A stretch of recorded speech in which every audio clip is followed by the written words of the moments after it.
So we're feeding in our sample. You can see what it looks like. This is 5-to-1. Okay, we're into our test, time test. Running at 15 psi, 1 bar pressure. The press cake coming out. If I squeeze it, I cannot get a dropout. My hand is dry. That's at only 15 bar. It feels cool, but let's see. We're 3 minutes into our test.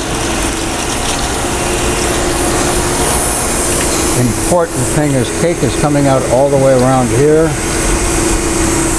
And on this side, the cake is also coming out all the way around.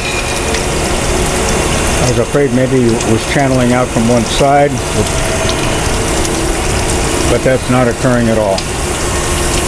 This screw is damaged. It has a folded flight at the end, but that shouldn't affect anything in particular. Normally we would have double thickness flights. This one has single thickness flights. That's how we've done it.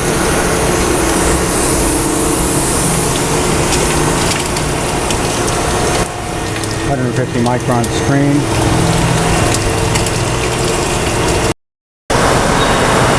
Okay, we've taken our press cake from this first test of the larger pieces, 003, and it's evident we don't have any cotton in here. Must be all polyester.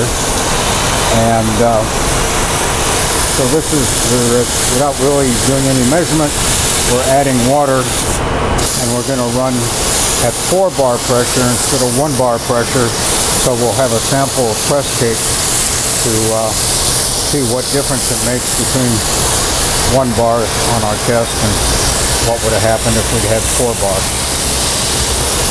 We already know the amps don't change too much when you increase pressure like that. Feeding in material now, the same material we've wet down. Pretty high ratio of water, and but we're at 60 psi over here on the pressure gauge.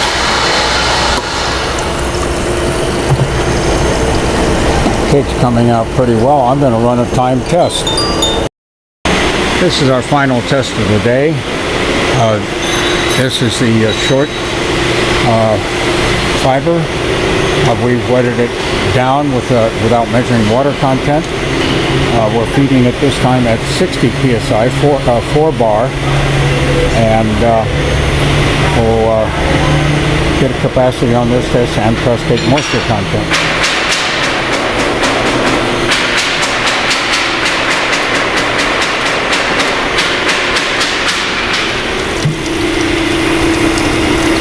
So we're starting with a higher consistency than before, so you have little water at the inlet and a lot more water here at the outlet. It's leaking at the outlet like it always does when the cone just starts to open. That material hasn't been squeezed, it's just been pushed along, conveyed. That's why it's so wet. We'll start our test after that water goes away and we have a solid plug of fully pressed material coming out.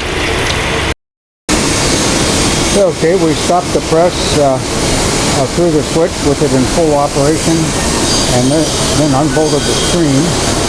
Here's the inlet hopper where we're feeding in past the B plate. The wet material here is still quite wet, and as it progresses it probably gets drier.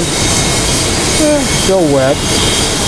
We get down here close to the end, and the material is still wet, but here's the end of the screw, and here's where we really squeeze it tight.